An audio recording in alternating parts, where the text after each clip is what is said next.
Welcome to APT Opinion, where we go beyond the slogans and look at what's really happening behind the scenes. Tonight, we are asking a question that few dare to touch. Who's really funding the so called No Kings protests sweeping across the United States?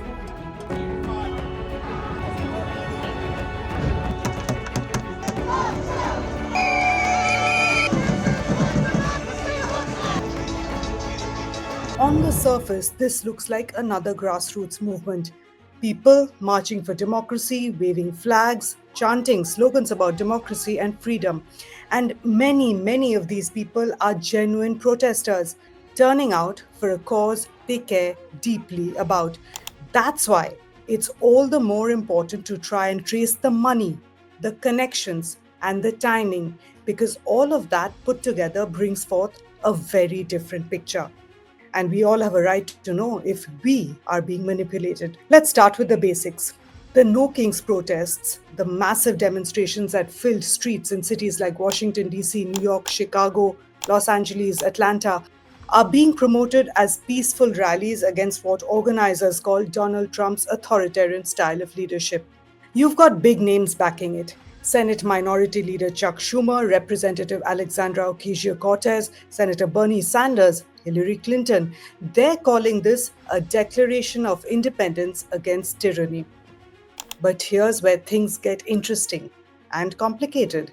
The group managing the entire operation, the logistics, the data, the communications, the volunteer networks, is Indivisible. It's a well-known progressive organization that has been funded for years by none other than George Soros' Open Society Foundations. Now, if you don't know much about Soros, he's a billionaire investor, one of the most powerful democratic donors in the world, and the man behind the Open Society Network, which claims to promote democracy and human rights. But according to their own website, Soros' foundation gave $3 million in 2023 to Indivisible through Open Society Action Fund. Money meant, and I quote, to support the grantee's social welfare activities. Sounds harmless enough, except that the same group, Indivisible, is organizing and coordinating these nationwide No Kings protests. So, this isn't just some spontaneous public movement. It's a professionally funded, data-driven campaign backed by a billionaire with deep political motives and a long history of influencing public opinion through activism and media networks. And that's not all. Soros' foundations have awarded over $7.6 million in total to Indivisible since 2017. That's not occasional support. That's a long-term investment. Now let's connect a few more dots. The co-directors of Indivisible are a husband and wife duo, Ezra Levin and Leah Greenberg. Greenberg, by the way, used to work as a policy director for Tom Perriello, who himself ran the Open Society Foundations from 2018 to 2023. See how tight the circle is? The Soros Foundation gives money to Indivisible. Indivisible's leadership comes directly from within the Soros network. And Indivisible organizes these massive anti-Trump rallies that are now being sold as grassroots democracy. Is it really grassroots when it's being funded by millions of dollars in political grants? Now, even Senator Ted Cruz has weighed in on this. He told Fox News that there's considerable evidence linking Soros' money directly to these rallies and warned that such protests, while branded as peaceful, could attract paid agitators and foreign influence. He's not just talking. He's introduced a bill called the Stop Funders Act, short for the Financial Underwriting of Terrorist Demonstrations and Extremist Riots Act. It would allow the Department of Justice to use RICO laws, yes, the same RICO laws used against organized crime, to go after anyone funding violent or extremist demonstrations. Now, that does sound like a strong step. But here's the question: why should that even be necessary?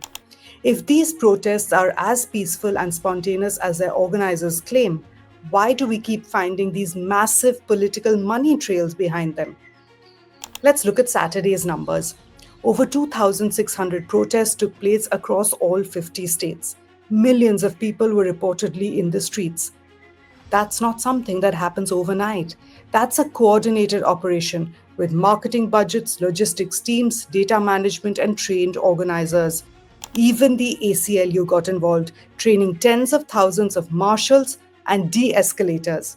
Ads were everywhere. Social media campaigns blanketed the internet for weeks. That's not grassroots. That's infrastructure. It's not just Soros' foundation.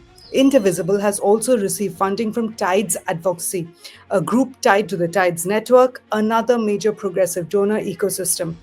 Tides Foundation, which operates alongside it, has been accused of funding anti Israel and far left campus activism.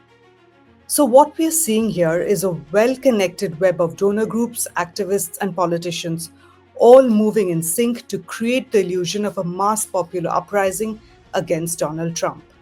And here's the irony: the No Kings protests claim to stand for democracy, yet they're financed by unelected billionaires who are shaping public discourse from behind the scenes. Now, to be clear, people have the right to protest. Peaceful dissent is a cornerstone of democracy. But there's a world of difference between ordinary Americans marching for their beliefs and powerful elites manipulating that outrage for political ends. Let's remember what Soros' Open Society Foundation said when confronted about the funding. Their spokesperson told Fox News, "Our grantees make their own decisions about their work, consistent with the law and with the terms of their grant agreements." In other words, yes, we fund them, but we don't control them. Really? Because the connections here just don't suggest influence, they scream coordination. Think about it. While the protests were happening across the US, even foreign cities like London and Madrid saw rallies in support. Who's organizing these? Who's paying for permits, for advertising, for media coverage? It's not hard to see the bigger picture. This is a global narrative effort designed to paint Donald Trump as a dictator, a king, and authoritarian. And that's exactly the phrase they're using. No kings, as if defending America's institutions somehow means fighting against a monarchy that doesn't exist. Now, you may or may not like Donald Trump, but that doesn't mean you should be unaware of what's really happening. What we're witnessing isn't a grassroots resistance, it's an orchestrated campaign to delegitimize Trump and to distract from the real issues, because there are plenty of them: the economy, the border, the broken bureaucracy in Washington, and the political corruption eating away at America's institutions. Even House Speaker Mike Johnson called the movement out, labeling the protests a Hate America rally. And frankly, it's hard to disagree when you look at who's behind it and what it's meant to achieve. Because these protests aren't just about Donald Trump.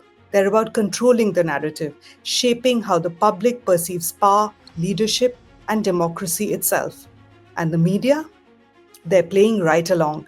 They report on the marches, the signs, the slogans, but not on the money. They talk about passion, not power. So the next time you see a No Kings protest on your screen, remember this: it's not just citizens standing up for democracy. It's a carefully constructed stage play, and the script was written long before the first march began. Because when billionaires fund people's movements, democracy becomes a product, not a principle. And that's what Americans need to see through. This is APT Opinion. Don't just take the headlines at face value. Follow the money, connect the dots, and always, always ask, who benefits? If you found this breakdown useful, hit like, share this video, and don't forget to subscribe to APT for more straight talk and unapologetic analysis. Because here, we don't do propaganda, we do perspective.